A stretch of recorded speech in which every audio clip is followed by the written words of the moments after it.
où on a fait du coup 10 millions d'euros de chiffre d'affaires en closing dans la vente de formation. Il y avait des moments où je faisais 30 000 euros dans un mois. Mais gagner de l'oseille, ça y a un avant-après, hein, ça te change. Hein.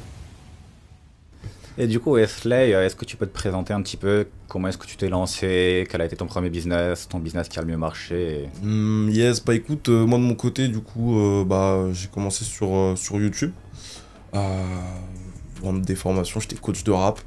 Ok. Voilà, après, au bout d'un an, je gagnais 2-3 000 euros par mois, mais j'ai voulu me lancer dans le drop parce que c'était une idée que j'avais depuis longtemps.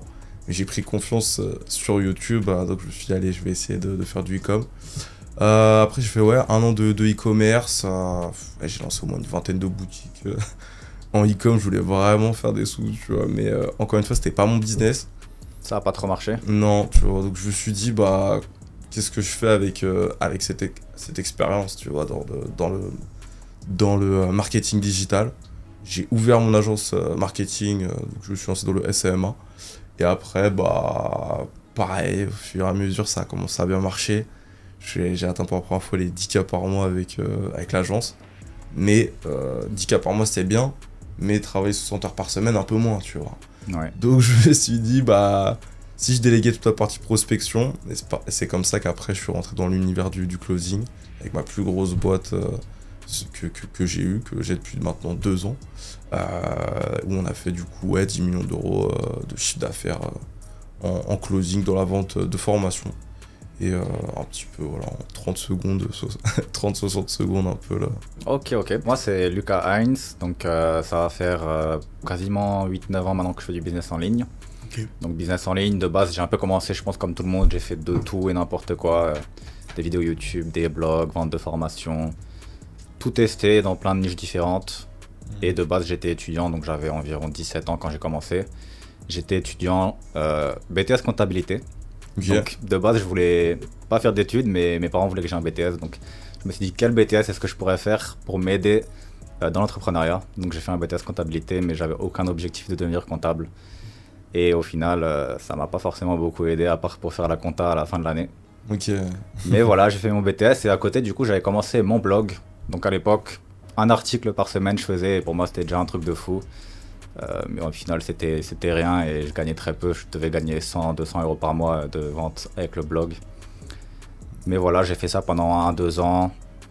Après j'ai fait de la vente de formation un peu générale, donc sur comment gagner de l'argent comme tout le monde je pense. Ouais. Ça n'a pas trop marché parce que c'était pas assez ciblé. Et après, j'ai bien aimé YouTube. J'ai découvert YouTube automatisation. Donc je me suis dit tiens, je vais me lancer dans YouTube automatisation. C'était très connu aux États-Unis. Okay. Et vu que c'est ce que j'aime faire, analyser des vidéos, voir qu'est-ce qui marche ou pas dans une vidéo, je me suis lancé dans YouTube automatisation parce que c'était ce que je préférais faire dans tout ce que je savais faire. Et voilà, là ça va faire 4-5 ans que je fais du YouTube automatisation et 7-8 ans que je fais du YouTube sérieusement. Ouais. Ah, quand même. Ok. Ouais. C'est fort. Quand j'étais petit, j'avais une chaîne de gaming sur Call of Duty Black Ops 2 aussi, mais Ah ouais, BOD. voilà. J'ai supprimé depuis. Ah ouais. Tu l'as pas gardé pour... J'ai supprimé quand je devais avoir 14-15 ans. Ouais. Donc, Ok. ouais. J'étais avec Squeezie à l'époque, hein. Mais j'avais pas ses abonnés. J'ai jamais fait de Nuketown, les bombes nucléaires, les Moab et tout. Ah ouais. Ouais, du coup, t'as dit que tu as fait ce BTS parce que donc tu voulais certaines compétences pour l'entrepreneuriat. Ouais. T'as commencé à vouloir entreprendre réellement à partir de quel âge? En réalité, je pense qu'au fond de moi, j'ai toujours voulu entreprendre parce que j'ai toujours été un peu leader et un petit peu contre-courant des choses. Quelque chose d'inné, quoi. Ouais. J'aime pas aussi qu'on me donne des ordres quand on me donnait des choses à faire, je faisais exprès de pas les faire limite. Mais je savais pas qu'il y avait l'entrepreneuriat qui existait. Dans ma famille, il y a personne qui fait d'entrepreneuriat. Et au final, j'ai découvert l'entrepreneuriat comme ça sur des vidéos YouTube, je pense la plupart des gens aussi. Donc je me suis dit, tiens, au final, je vais essayer ça, c'est vraiment ce que j'ai envie de faire. J'ai regardé des vidéos toute la nuit. Et depuis, j'ai tout fait pour faire ça. J'ai toujours voulu aussi avoir quelque chose qui pouvait permettre de travailler de partout dans le monde. Donc quelque chose qui était accessible d'un ordinateur. Ok. Et du coup, le business en ligne, c'est devenu en fait une évidence dès le moment où j'ai su que ça existait, tout simplement. Ouais, donc vraiment l'aspect digital nomade qui t'a plu en premier. Ouais, liberté, digital nomade. Et l'aspect, t'es tout seul à faire ce que tu fais, il n'y a personne au-dessus de toi, tu vois. L'entrepreneuriat. Ouais. Tout simplement extrêmement bien défini. Ouais. Bah toi aussi, en ce qui concerne le côté digital nomade, je pense que tu connais pas mal. Ouais. T'as des petites expériences. Toi aussi, est-ce que c'est quelque chose qui t'a vraiment poussé vers ce côté digital? Bah, Ou comme Lucas, hein, moi, c'est vrai que c'est. J'aime pas recevoir des ordres, tu vois. c'est conflit avec l'autorité. Ouais, mais au final, je pense que l'entrepreneur. En fait, on devient entrepreneur pour pas avoir de patron. Au final, ceux qui sont, on va dire, au-dessus de nous, notre patron, au final, c'est nos clients, tu vois. Et parce qu'en fait, il y a toujours cette hiérarchie. Parce qu'on on a besoin de nos clients, donc on va parfois aussi devoir, enfin, surtout dans le début de l'entrepreneuriat, bah, faire des courbettes pour avoir les clients au début, tu vois. Donc je pense qu'on est tous esclaves au final de quelque chose, tu vois. Et l'entrepreneur, au final, c'est de ses clients, tu vois. Ouais. Après, toi, donc, vu que tu fais de YouTube automatisation, t'as des clients ou vraiment c'est juste tu fais tes vidéos, tu les envoies et après t'attends. Justement, j'essaye de m'écarter le plus possible d'avoir des clients parce que j'ai Ok. pas envie de rendre de compte à des personnes. Mm. Mais au final, j'ai quand même quelques clients puisque j'ai aussi une agence de production de vidéos YouTube automatisation pour soit des Américains qui ont des grosses chaînes, soit même mes propres élèves qui suivent mes programmes. Mais j'essaye de passer tout mon focus sur vraiment YouTube automatisation parce que mon objectif c'est de scale très rapidement le plus haut possible. Et scale avec des clients, envoyer la vidéo, faire le travail et tout, c'est plus dur que simplement faire des vues sur YouTube qui font des millions de vues. Et... Donc voilà. Ok, ton plus gros mois que t'as réalisé. Alors sur YouTube en personnel avec mes propres chaînes, ça doit être 4-5 000, donc c'est pas énorme. Ok. Mais j'ai commencé il y a vraiment pas longtemps à vraiment travailler sur mes propres chaînes. Et sinon avec les vidéos YouTube, l'agence, les formations, etc., ça doit être dans les 15-20 000 euros à peu près en moyenne. Ok. Ça va. Et t'arrives à avoir une certaine. Enfin, t'arrives à faire en sorte que ce soit constant chaque mois ou il y a des périodes dans l'année qui sont un petit peu plus creuses que d'autres? Non, je sais pas comment ça se fait, mais c'est très constant, quasiment toujours les mêmes chiffres. Donc Ok. ça c'est top. Je fais pas exprès, j'essaie de faire du mieux que je peux à chaque fois. Mais j'ai aucun mois non, qui est mauvais, donc ça c'est bien. Et c'est bien ça qui est bien avec YouTube au final, c'est que c'est de plus en plus haut et ça baisse très rarement en fait, c'est exponentiel vers le haut quoi. Ok. Écoute, on va peut-être songer à aller sur YouTube. Hein, non, parce que ouais, c'est vrai que Mais nous, Wesley connaît YouTube, il a des chaînes aussi. Ouais, bah, Ouais. c'est vrai, ça. Toi, t'as commencé avec, Oui. avec YouTube. Et oui, Donc, j'étais ton youtubeur. expérience sur YouTube un petit peu. Bah, Est-ce que tu pourrais replonger là-dedans? Full time YouTube. Ouais, bah, moi je trouvais que c'était un business, tu vois. Quand moi je l'ai fait à l'époque, c'était mon premier business, donc j'avais tout à apprendre, tu vois. Donc c'était assez chronophage, assez dur pour moi. Mais c'est vrai que quand on se lance, c'est difficile au début, mais quand ça marche, c'est vrai que bah, après c'est exponentiel et tu prends des vues et tout, donc c'est pas mal. Yes, du coup, bah, pour tous ceux qui nous regardent et qui connaissent pas forcément donc, ce que c'est le YouTube automatisation, est-ce que tu peux expliquer brièvement, sans donner trop de détails? Ouais. Bah déjà, il y a deux façons de le comprendre et les gens en ce moment avec la nouvelle mode de l'IA, ils comprennent surtout quand je dis YouTube automatisation, tu vas créer des vidéos avec l'IA. Moi, c'est pas du tout ça, c'est surtout automatisé avec des freelances. Donc, la plupart du temps, des gens qui coûtent moins cher, Philippines, Afrique pour la France, ce genre de pays qui coûtent pas cher. Et en fait, le but, en fait, ça va être de créer des vidéos automatisées, donc parce qu'ils sont créés par les freelances, donc le script, la voix, le montage et la miniature. Donc toi, tu t'occupes soit de gérer, soit tu peux même déléguer ça encore à quelqu'un qui manage. Et c'est automatisé, donc tu vas payer le prix de la vidéo un certain prix.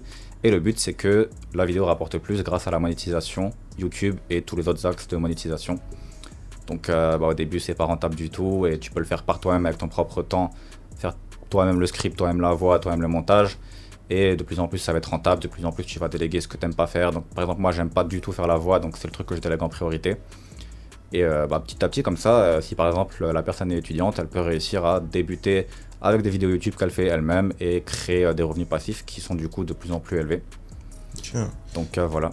Et comment tu fais pour savoir justement quand une vidéo, ça mérite qu'on investisse tout ça pour sortir ta vidéo? Comment tu arrives à sentir la vidéo qui va avoir plus de potentiel qu'une autre? Ouais, bah pour ça, il y a beaucoup de stratégies. Déjà, premièrement, je pense qu'il y a énormément d'expérience. C'est beaucoup, est-ce que, tiens, ce titre ou ce sujet de vidéo va marcher sur YouTube? Plus tu as d'expérience dans ta niche, plus tu vas le voir, ça. Je pense que c'est quasiment 70% comment est-ce que tu sais si une vidéo va marcher ou pas, t'as juste le feeling. Et après, ce que tu peux faire sinon, c'est regarder qu'est-ce qui a déjà marché dans le passé, regarder des petites chaînes aussi, qui sont à peu près de la même taille que la tienne. Surtout, faut pas faire l'erreur de regarder des grosses, parce qu'en fait, les grosses, si elles marchent, c'est qu'elles sont déjà grosses. Mais si toi, t'es petit, bah, tu vas refaire comme eux, ça va peut-être pas marcher. Donc tu regardes des petites chaînes, et si dans ces petites chaînes, il y a une vidéo, par exemple, qui marche mieux que les autres, là, c'est peut-être que la chaîne a trouvé quelque chose de bien, donc tu refais le sujet en mieux qu'elle, et ça va sûrement aussi marcher pour toi ensuite. Ouais, ça par rapport à YouTube, ce que je sais, c'est que même quand t'es un petit YouTuber ou que t'as une petite chaîne, l'algorithme il est bien foutu parce qu'en fait si ta vidéo elle est d'une meilleure qualité qu'une vidéo qui a 100K vues, tu vas quand même ils vont mieux te référencer. Tu vas bien être ranké et tout ça quoi. Ouais. Ok. Et donc tu parlais de niches, donc il y a des niches qui fonctionnent moins que d'autres. Toi tu te positionnes sur une niche en particulier ou vu que bah, tu délègues toutes ces parties et je pense que tu as plusieurs chaînes, tu as une chaîne, une niche par exemple, comment tu... Bah, y a énormément de niches qui fonctionnent, même des niches très nichées, on va dire. Ok. Et il y a des niches qui fonctionnent moins que d'autres. Donc, je pense que si tu veux me poser la question de quelles sont les niches qui fonctionnent, premièrement, je dirais, c'est des niches où tu as un potentiel de faire 1 million de vues par vidéo. Ok. Donc, si c'est plus niché que ça va pas être bien. Et en même temps, il faut pas que ce soit trop général. Si c'est trop général, les gens vont pas réussir à s'identifier à la chaîne. Et par exemple, un exemple, ça peut être Lama Fâché. Avant, ça marchait très bien, ils étaient vidéos de top 10 putaclic. Et là, ça marche plus du tout parce qu'il est trop général, il est trop dans le putaclic. Donc, faut quand même être ciblé un minimum. Et après, du coup, moi, ce que je fais, c'est que je traduis ça dans d'autres langues. Donc, par exemple, j'ai une chaîne dans les films qui est ma niche principale. Donc, je vais faire une vidéo en anglais, je vais payer tous ces freelances. Et après, du coup, j'ai déjà la vidéo, j'ai déjà, du coup, le montage, le script. Et j'ai juste à traduire la voix. Donc, ça va me coûter beaucoup moins cher d'ensuite dupliquer cette vidéo en espagnol, français, italien, etc. Même coréen, japonais, même arabe. Et du coup, le mieux c'est de faire ça au début. Donc j'ai pas forcément beaucoup de chaînes dans beaucoup de niches, mais j'essaye de créer un empire dans une seule niche avec une seule chaîne et plein de langues. Et uniquement quand j'ai optimisé ça, après je peux encore créer d'autres chaînes. Ok, ouais, je comprends le principe. Bah en fait c'est un peu la dynamique du dropshipping en fait. Tu sais, quand tu lances une boutique, soit tu prends un produit qui va plaire à plein de monde, soit tu te mets dans une méga niche et tu vends des gants de moto. Et puis après, dès que tu as ton produit qui marche, bah, tu fais cette même boutique dans plein de pays. Ouais. Ce que j'avais fait en drop, hein, sur les 20 boutiques que j'ai lancées, j'ai un produit qui marche hyper bien. Je l'ai mis en France, je l'ai mis en Angleterre, au Portugal. Ouais, tu l'as balancé de partout. Je l'ai balancé même en Roumanie, mon gars. Tu vois, genre vraiment, j'ai bombardé ce produit. C'était quoi le produit Franchement, je peux le dire, non, j'en ai rien à faire. C'était un spray dépilatoire. C'était un... Ah oui. Ouais. Tu balançais en Roumanie, toi. J'ai balancé ça, hein, les Roumaines, elles ont plus de poils maintenant, mon gars. Genre, en gros, ça coûtait 2 euros, je vendais 22 euros, tu vois. Il y en avait un qui coûtait 6 euros, je le vendais 44, tu vois. Oui, ok. Ouais. Et en gros, Sacré bah... marge. parce que, en gros, le rasoir, bah, ça peut te faire mal et ça prend du temps. Pareil, c'est la cire, ça fait mal aussi. Aller chez la meuf qui s'occupe de toi, ça coûte cher aussi. Donc en fait, c'était un produit qui était parfait pour ce problème, tu vois. Qui coûtait pas cher, etc. Et rapide. Voilà, ce produit-là, c'est plus un winner, désolé. Mais je me suis mis bien. Voilà, on vous donne les tips, mais après. Quand même, sinon, faut payer pour savoir. Mais justement, c'est marrant parce que justement, lui, il va traduire un produit qui marche dans plusieurs langues et il va marcher dans toutes les langues. Et sur YouTube, c'est souvent pareil. Quand une vidéo fonctionne dans une langue, tu la traduis dans l'autre, elle va fonctionner. Et si une vidéo fonctionne pas dans une langue, tu la traduis dans l'autre, elle va pas fonctionner. Ok. Donc ça montre vraiment à quel point le sujet et la qualité, bah, ça fonctionne dans n'importe quelle langue et c'est pas de la chance, tu C'est vois. universel. Bah justement, c'est ce que je voulais te poser comme question, parce que je me dis que au niveau de la culture, tu vois, je veux dire, les Français vont consommer tel type de contenu que les Japonais, les Coréens, les Thaïlandais ou Surtout les les Japonais. Américains. Ouais, voilà, c'est vrai que les Japs, ça doit être quelque chose. Ouais, ok, bah dans ce cas-là, ouais, donc vraiment une niche universelle en plus. Non, top. Après, dans les films, ils peuvent sûrement avoir des goûts différents, je pense. Surtout entre les Japonais et les Américains, à mon avis. Ouais. Ils vont pas regarder Oppenheimer, ça c'est clair. Ouais. Ouais, tu m'étonnes. Sacrée bombe.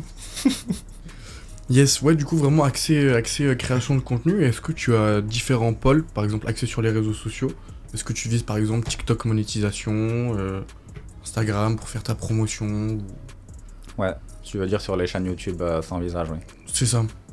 Bah, ça marche de faire du Facebook, c'est aussi à la monétisation. Ça marche de faire du TikTok aussi. Mais moi, je suis quelqu'un qui vise beaucoup tout sur un seul domaine en fait. J'essaie de mettre tous mes efforts dans quelque chose et vraiment le faire bien et scale ça en priorité et ne pas trop éparpiller mes efforts. Donc là, j'ai énormément encore de potentiel sur YouTube rien qu'en traduisant les langues. Donc je vais pas commencer à faire du Facebook, du TikTok, etc. Et je préfère juste mettre tous mes efforts et tout mon temps dans YouTube pour l'instant. Mais plus tard, ça peut être ok, même si je pense que je vais plutôt encore créer d'autres chaînes et juste ne pas toucher à Facebook, TikTok. Donc après, il faut voir si c'est rentable de déléguer à quelqu'un, si je le paye, est-ce qu'il gagne plus d'argent que je le paye. J'ai pas encore essayé, mais faut tester. Ouais, donc t'es encore dans une dynamique de vraiment rester focus sur YouTube et pourquoi pas après élargir sur différents pôles. Voilà. Et c'est quoi tes objectifs là d'ici le Q4 2025? Qu'est-ce que t'aimerais en termes de CA ou tes objectifs perso, pro?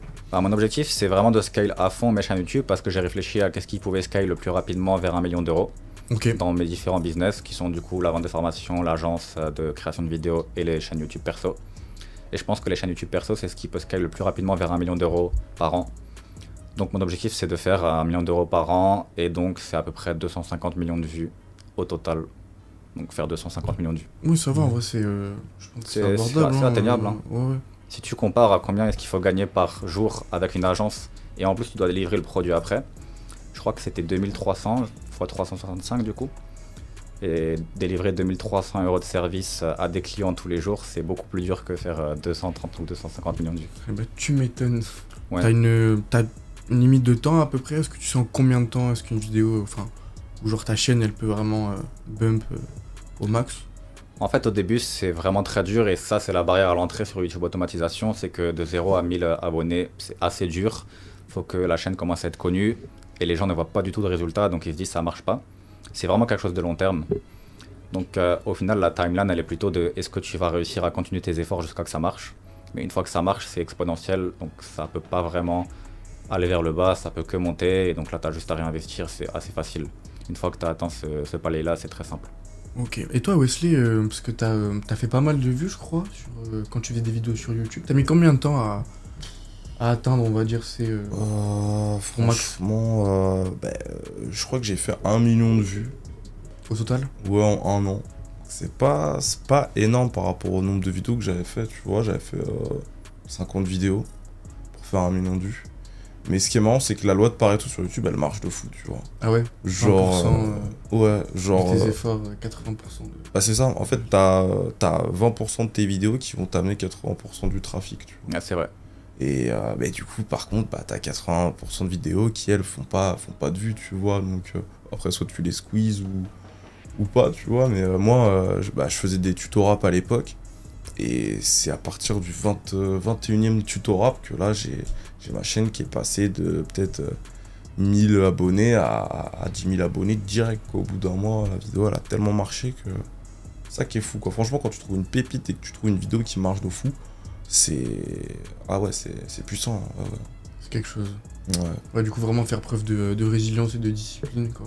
Ouais, c'est ça, faut y croire, en fait, parce que de la première vidéo jusqu'à la 20e, pour moi, ma chaîne, jamais elle allait me ramener de l'argent. Il a fallu que je sorte la 21e vidéo pour que tout change et que j'ai toute une communauté, etc., quoi.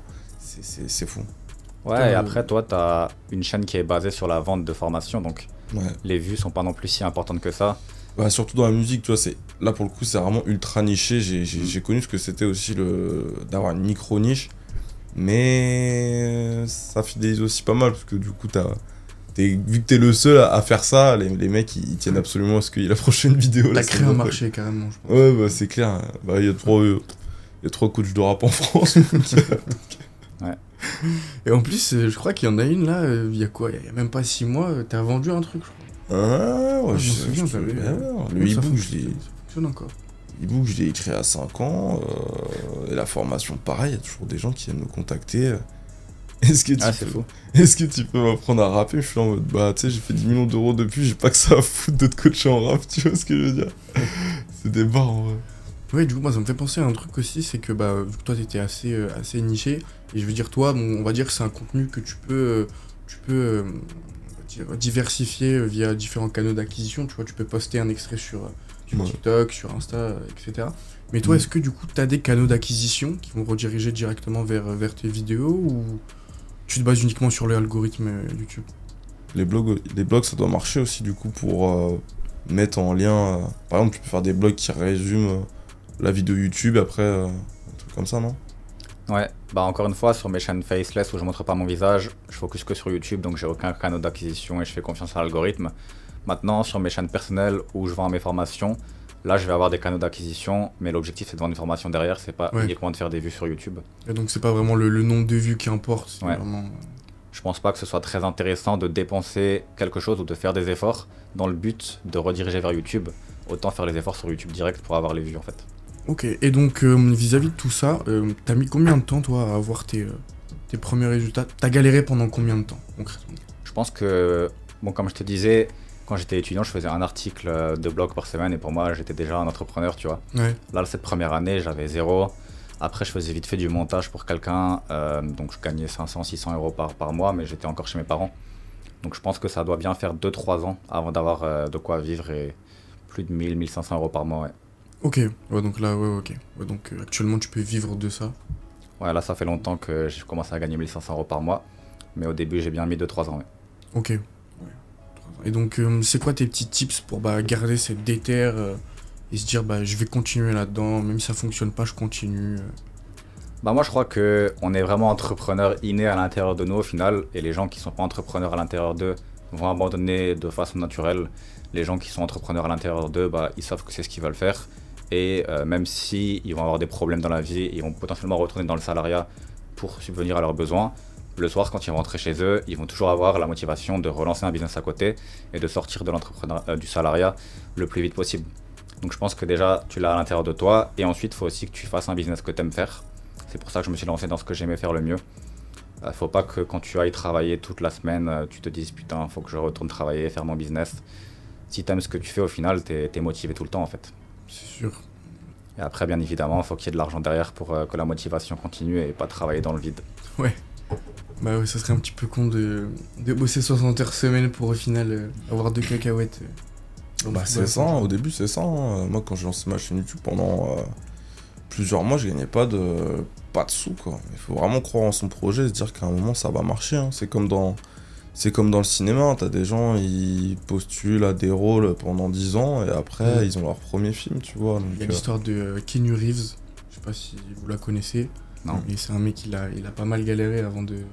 Ouais. Avant qu'on l'appelle pour lui dire tu vas être... je te veux vraiment toi comme acteur.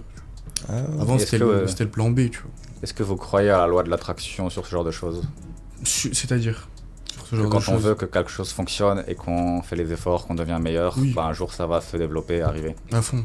À fond. De toute façon, si t'investis ton temps, ton énergie et que ton mental est à 100% là-dessus, forcément ça va arriver dans ta vie. Après, faut pas être débile, il faut mettre en place des actions qui valent la peine d'être mises en place. Hein. Ouais. Comme tu disais tout à l'heure, la loi de Pareto, tu vois. 20% de tes actions représentent 80% de tes résultats. Si tu mets 20% de tes actions sur des actions qui, in fine, sont pas vraiment importantes pour ton business, change, tu vois. Investis ces 20% sur d'autres actions. Je le vois comme ça. Qu'est-ce Ouais. que t'en penses? Bah écoute, ouais, moi je crois à ça. Après, les gens ils comprennent pas trop la loi d'attraction, tu vois. Genre ils vont penser qu'il faut juste le vouloir et penser fort, etc. Mais c'est avant tout du hard work à fond, tu vois. Faut juste être obsédé sur son objectif. C'est tout. En fait, moi il y a une histoire que j'aime bien. C'est en gros, imagine t'as une femme enceinte, elle est en boîte de nuit, tu vois. Donc elle est près du DJ, etc. Et t'as une autre femme enceinte qui est vers les toilettes tout au bout de la pièce, tu vois. Donc entre elles deux, il y a 50, 100 personnes, tu vois. Et je te jure que si la femme enceinte, elle parle de bébé, celle qui est de l'autre côté, elle va entendre que ça parle de bébé, tu vois. Parce qu'en fait, elle pense qu'à ça tous les jours. Donc c'est juste ça en fait, la loi d'attraction, ça te permet juste de mettre ton focus au bon endroit, tu vois. Comme quand tu t'achètes une nouvelle voiture et tu vois que ça, tu vois. Genre là, avant de venir, j'ai vu au moins 3-4 Tesla, tu vois. Parce que depuis que j'ai une Tesla, je vois tout le temps des Tesla, tu vois. Ouais. Mais je pense aussi que ce qui est vraiment important à comprendre dans la loi de l'attraction, C'est ce que Einstein disait, mais je me souviens plus de la phrase, je sais pas si vous la connaissez. Mais il faut pas faire des efforts dans quelque chose qui n'a pas marché et il faut changer. Donc par exemple sur YouTube, c'est très important d'analyser ce qui n'a pas marché et ne pas le refaire, ou d'analyser ce qui a marché et le refaire en mieux. Et le problème, c'est qu'il y a des gens, pendant des années, ils vont refaire quelque chose qui marche pas, mais ils vont pas changer, ils vont pas évoluer. Ouais, ils vont se taper la tête contre le mur à chaque fois. Bah même ça, j'avoue, c'est hyper important dans l'entrepreneuriat en fait, parce que chaque mois, faut que tu testes plein de nouveaux trucs, tu vois. Et même quand ça marche, il faut quand même que tu essaies des nouvelles choses, parce que ça pourrait marcher encore plus que ça marche déjà. Donc il faut toujours avoir cette curiosité et chercher des nouveaux résultats en mettant en place des nouvelles actions chaque mois, quoi. Ouais, faut avoir le regard critique. Ouais. Enfin, savoir se critiquer soi-même et savoir recevoir les critiques. Parce que moi, je connais des personnes qui, malgré le fait que ils sont entrepreneurs ou quoi, recevoir une critique, ils veulent pas. Bah, j'en connais aussi. Ils sont pas ouverts à ça et pourtant, c'est un très très bel axe d'évolution, hein, de pouvoir recevoir des critiques, les analyser. Bon, faut pas toutes les prendre. Il y en a, ça va être des rageux. Hein. En fait, les conseils, pour savoir qui écouter quand on a plein de commentaires ou des conseils, etc., ça dépend juste, en fait, qui est-ce que tu estimes, en fait. Si tu estimes la personne, tu vas porter de l'importance à ce qu'elle te dit, tu vois. Mais moi, les gens qui vont me dire quoi faire de ma boîte, alors qu'ils sont même pas entrepreneurs, qu'est-ce que tu veux que je te dise, en fait. Ouais, c'est vrai. Ouais. C'est vrai. Est-ce que toi, il y a des personnes qui t'ont aidé là-dedans? Je veux dire, ta famille, est-ce qu'ils t'ont poussé à continuer, à te lancer là-dedans ou... Comment ça s'est passé avec tes proches quand tu leur as dit je veux pas travailler, je veux faire ça? Moi, mes parents, ils ont aucune idée de ce que c'est que l'entrepreneuriat, donc ils étaient un petit peu réticents que je me lance là-dedans. Mais en même temps, ils m'ont pas non plus fait des reproches et ils m'ont quand même un peu soutenu. Mais autour de moi, dans ma famille, dans mes amis, j'avais personne qui faisait l'entrepreneuriat, donc j'ai vraiment tout fait tout seul, j'ai tout découvert tout seul. Et après, quand je suis parti de France, je suis arrivé à Malte quand je devais avoir environ 20 ans, donc justement au moment où je faisais mes premiers 1500 € par mois. Et là, à Malte, j'ai découvert plein de potes entrepreneurs, plein d'entrepreneurs. Ça a vraiment changé, surtout mon mindset. Sortir de la France avec que des employés et aller à Malte avec que des entrepreneurs, ça m'a vraiment fait évoluer énormément sur des barrières limitantes, etc. Et là, j'ai découvert pas mal de potes entrepreneurs et ça m'a beaucoup aidé, ouais. Ok, t'as des exemples sur, par exemple, ces croyances limitantes que t'avais avant et qui se sont dissipées avec ces... Ouais, les premières croyances limitantes que je pense qu'on a tous, c'est quand on évolue dans un milieu où les gens gagnent 3 000 € par mois maximum, on se dit que c'est juste pas possible de gagner plus de 3 000 € par mois, à moins de travailler comme un malade. Et à Malte, la première année, c'était 2021, il y avait les cryptos qui étaient en explosion. Et il y avait des moments où je faisais 30 000 € dans un mois juste avec les cryptos parce que mes potes, ils connaissaient des bons plans, ils me disaient tiens, mets là-dedans. Et je faisais rien à côté, j'étais à la plage toute la journée, donc ça m'a vraiment débloqué sur tu peux gagner beaucoup plus d'argent sans travailler beaucoup plus qu'au final ce que tu penses. Travailler intelligemment. Ouais, c'est vrai, moi j'étais à Marbella une fois et je parlais que je vendais des formations, tu vois. Et lui il était dans la crypto. Et il me dit mais pourquoi acheter des formations, ça sert à quoi d'acheter des formations? Il comprenait pas pourquoi, à quoi ça servait. Et en fait on était dans deux mondes différents parce que lui il fonctionnait juste en mode network. Donc je connais si je connais un mec qui est bien dans la crypto, j'ai pas besoin de moi d'être formé en crypto, j'ai juste à prendre les calls qu'il va me donner et devenir blindé, tu vois. Et moi j'étais de la team, ouais mais en fait la vie c'est pas, y a pas tout le monde qui va à Marbella en fait, donc formation en ligne c'est hyper important, tu vois. Ouais, moi j'ai jamais compris les gens qui étaient entrepreneurs, qui faisaient pas de formation pour devenir meilleurs, ou qui lisaient pas de livres pour devenir meilleurs, qui faisaient pas de dev perso. J'ai jamais compris comment ces gens-là ont réussi dans l'entrepreneuriat, parce que moi je pense que les deux sont liés, en fait il faut toujours se former, et même si tu prends une formation et que 80% de ce que tu as appris, tu le savais déjà, même si tu as 20% d'informations en plus petit à petit tous les jours, tu deviens toujours meilleur au final, donc c'est important. Mais de fou. C'est ça, de toute façon il y a tellement de choses à apprendre qu'au final on mourra, on sera toujours con. Ouais, on sera blindé. Con mais blindé, donc, ça va. Je crois que c'est quoi la citation qui dit que en fait il faut savoir ce qu'on ne sait pas, tu vois, c'est ça. La citation c'est tu ne peux pas savoir ce que tu ne sais pas qui existe. C'est genre la seule chose qu'on sait tous, c'est qu'on ne sait rien. Tu vois. La seule chose que tu sais, c'est que tu ne sais rien. Ça, je l'ai travaillé en philo. Je me suis endormi, je crois. mais dans le business, il y a ça pas mal en fait. Parce que dès qu'un mec qui se lance dans le business, il a regardé 2-3 vidéos, il croit que c'est un expert, il se sent plus. Et après, il se casse la gueule. C'est qu'après qu'il se rend compte en fait qu'il y a tout ça en fait qu'il ne connaît pas. Ouais. C'est hyper simple d'expliquer tous les business qu'on va faire parce que c'est le dessus de l'iceberg. En fait, tu regardes tous les business, tu te dis bah ok, ouais, c'est cool, ouais, je peux le faire, ouais, c'est facile, etc. Ouais, mais en fait, si c'était facile, tout le monde serait blindé. T'as parlé de chute, on va dire, de cassage de gueule. Ouais. C'est quoi pour vous, enfin, la période où vraiment ça vous a mis un gros coup et vous êtes vraiment retombé là? Moi, je pense que c'était justement à la fin 2021 avec le crash des cryptos.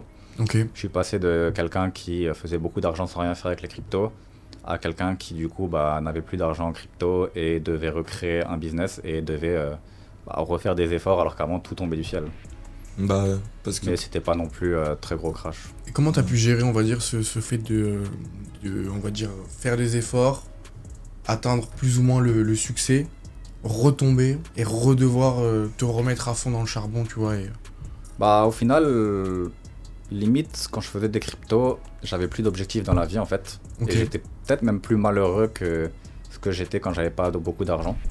Donc au final, le fait de retravailler, ça m'a redonné un objectif dans la vie. Et je pense que pour être heureux dans la vie, faut avoir un objectif et toujours travailler à atteindre cet objectif. Pas forcément en business, mais même dans plein d'autres domaines, dev perso, les filles, avoir une meuf qui est bien, pas mal de choses comme ça.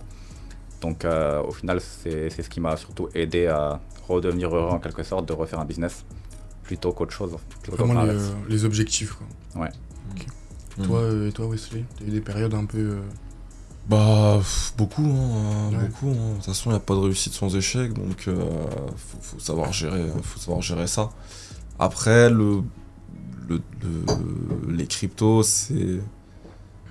c'est pas un business, tu vois. J'achète quelque chose, j'attends et La je gagne. spéculation, quoi. Et je gagne de l'argent, tu vois, c'est pas Ouais. un business, donc c'est normal en fait que la plupart des gens qui sont en crypto, quand il y a un bull run, ils ont l'impression d'être le loup de Wall Street, tu vois. En fait, non, ouais, c'est là t'as investi, t'as gagné beaucoup d'argent, mais après quand ça crache, là tu te dis, mais en fait, c'est quoi mon job? Bah oui, mais ton job c'est rien. Le trading, investir, c'est qu'est-ce que je fais avec mon argent? Mais du coup, ton argent de base, tu le gagnes comment, tu vois? Pour moi, c'est vraiment l'investissement, c'est en second temps, c'est très rare, tu vois, d'en faire un business principal, en fait, à un moment. Ah ouais, c'est sûr que c'est compliqué. Si on parle de trading hors crypto, sur le forex, marché d'échange, etc., tu vois, oui, il faut avoir un capital de départ pour pouvoir espérer générer des gros revenus. Ouais. Après, justement, c'est ça qui est bien avec la crypto, c'est que tu peux commencer avec 1000 euros, tu vois, que tu étales sur différentes cryptos, et ça peut bump énormément, tu vois. Ouais, mais Moi justement le problème en fait c'était que quand c'était en bull run, tous les mois je gagnais de l'argent, donc je pouvais dépenser cet argent que j'avais gagné dans le coût de la vie et l'argent que j'avais fait en plus je le réinvestissais. Ça c'est bien en bull run, mais par contre quand ça commence à baisser, tous les mois t'as plus en rentrée d'argent à réinvestir. Et c'est ce que Wesley dit, c'est qu'il faut de la rentrée d'argent à réinvestir. Mais quand ça baisse tous les mois et que du coup tu perds de l'argent, dans ta tête tu vas te dire il faut que je prenne encore plus de risques pour retourner la balance. Sauf que vu que tu n'es plus en bull run et que tu es en bear market, les risques ils marchent pas et tu perds petit à petit encore plus. Donc il n'y a plus de rentrée d'argent au final. Ouais, donc d'où l'utilité d'avoir une source de revenus via un business. Ah ouais, c'est pas important.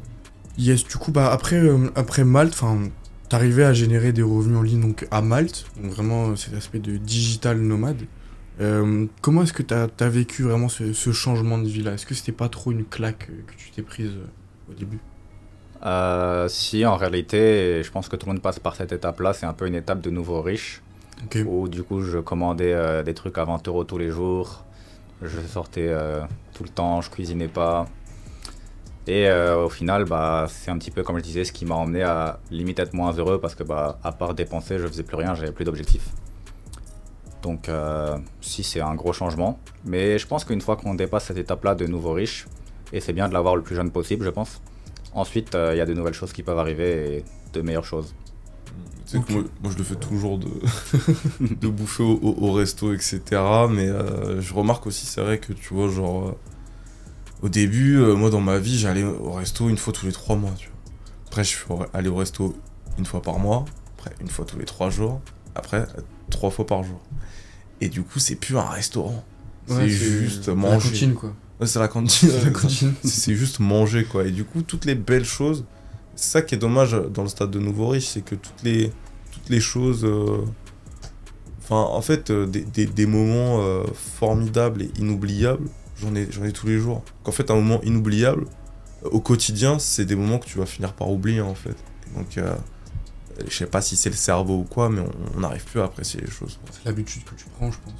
Ouais. Tu prends l'habitude d'y aller tous les jours, donc forcément, au bout d'un moment... Ah, non, mais gagner de l'oseille, ça, y a un avant-après, hein, ça te change. Hein. Tu peux plus jamais être le même gars qu'avant, même si on dit apprécie la vie, apprécie ça, les choses simples et tout. Mais oui, mais est-ce que tu sais ce que ça fait de prendre 30 000 balles comme ça en 2 semaines? Mais là, ça tu fait vois, un truc, tu vois. tu dis que ça change quelqu'un, mais est-ce que tu penses que vraiment, dans ta nature profonde, tu restes le même?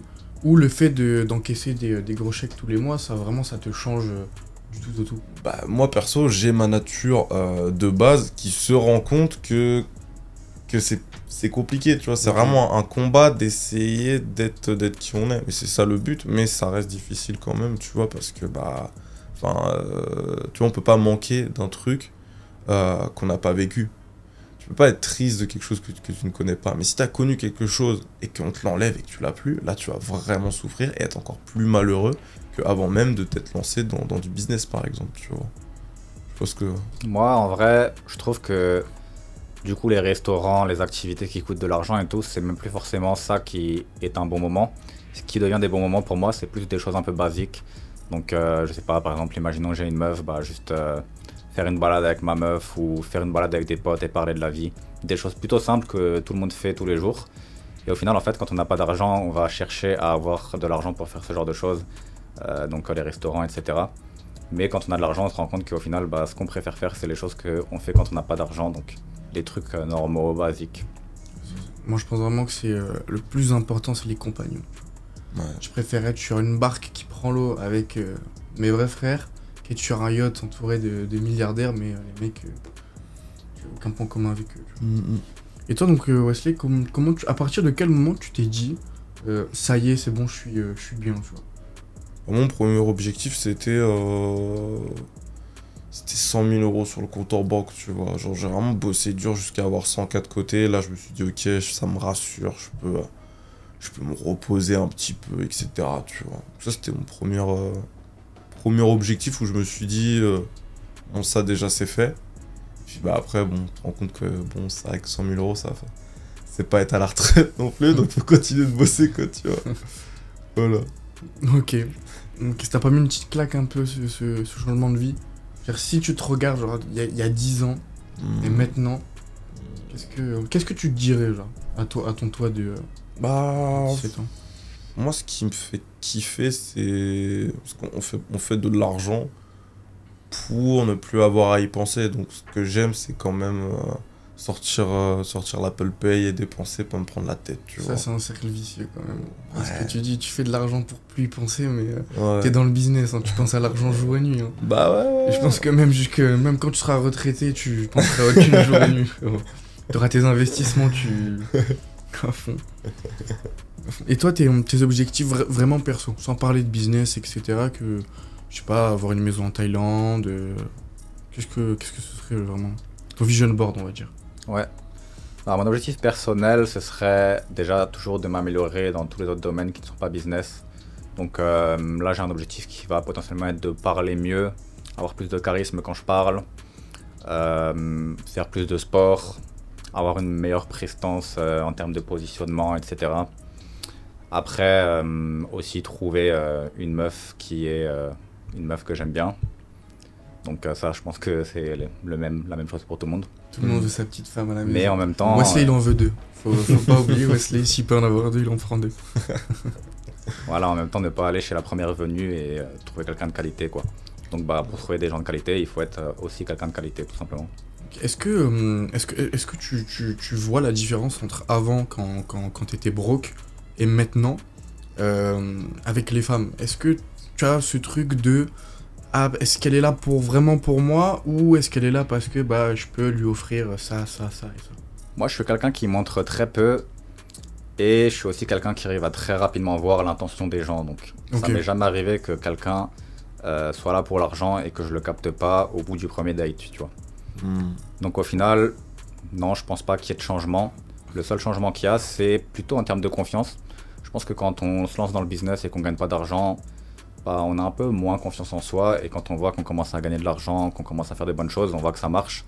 Et on commence à avoir confiance du coup en ce qu'on est et en ce qu'on fait, puisque bah, ça marche et que les résultats sont la preuve avec l'argent. Donc. Ok, ouais, donc forcément, confiance en toi, plus de facilité avec la jante féminine, on va dire. Je pense que c'est plutôt la confiance que l'argent, ouais. Ok, ouais, moi je pense que l'argent ça peut y faire aussi quand même. Si tu montres, oui. Ouais. Ah, l'argent, ça donne une liberté, mais après, qu'est-ce que tu vas faire de cette liberté, tu vois? C'est vrai qu'il faut quand même aussi cette part de confiance en soi, et tu peux aussi être blindé et être hyper, je sais pas, timide, ou... tu vois? Ouais. Moi, j'ai pas envie justement de montrer l'argent et de faire en sorte que j'ai plus d'opportunités grâce à l'argent, parce que j'ai pas du tout envie d'être avec une meuf qui est là que pour l'argent. Donc justement, je fais tout pour pas qu'elle le sache, et si elle est là et qu'ensuite elle découvre que j'ai de l'argent, bah c'est mieux.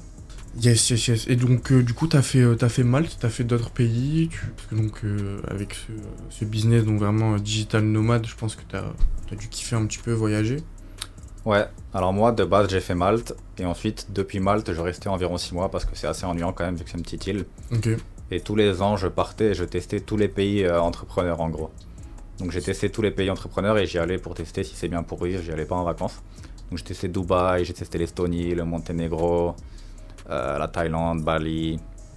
J'ai juste pas testé les pays d'Amérique du Sud directement, mais finalement ensuite j'ai testé la Colombie. Donc j'ai vraiment testé en fait tous ces pays-là. Et au final, bah, j'ai trouvé que le mieux c'était l'Asie et la Thaïlande. Et aussi en termes d'optimisation fiscale, la Thaïlande c'est pas mal. Donc bah, la plupart de ces pays, c'est des pays qui sont optimisés fiscalement. Donc voilà. Ouais, d'ailleurs, c'est quoi tes objectifs perso là, pour 2025 Sans parler forcément business. Ouais, bah non, c'est une nouvelle montre, 2-3 apparts en plus. Et puis c'est tout, hein, ce serait déjà bien. Et les objectifs perso? Bah franchement c'est ça, c'est juste ça. Donc perso et pro c'est la même. Bah ouais. Ok. Ouais, perso, non, j'ai déjà tout ce qu'il faut. Hein. Ouais. Ok, top. Au niveau de tes apparts, donc tu France, Thaïlande. Ouais, un peu partout, tu vois, en fonction du pays, ouais. Toi, l'immobilier, c'est quelque chose, tu t'y intéresses? Pas tout de suite? J'aimerais bien investir dans l'immobilier, mais vraiment pour avoir 1000 € par mois et pour avoir diversifié. Mais c'est pas du tout quelque chose qui m'intéresse, la paperasse, gérer des trucs, etc. Ouais. L'administratif, je crois que c'est le truc que je déteste le plus. Ok. Donc plutôt la bourse, plutôt les marchés financiers en général, ouais. Ok, ouais, donc toi, investe vraiment sur... Ouais, et après, je réinvestis dans mes chaînes YouTube, donc c'est là où je gagne le plus de pourcentage de rendement. Donc au final, tant que je peux réinvestir dans mes chaînes YouTube, ça me rapporte plus que d'investir dans l'immobilier au final. Et j'aime bien un peu appeler ça l'immobilier en ligne, sauf que ça a plus de pourcentage de rendement au final, donc c'est mieux. Bah écoutez, au top. Bah, merci Lucas d'avoir accepté cette invitation. Ciao, ciao.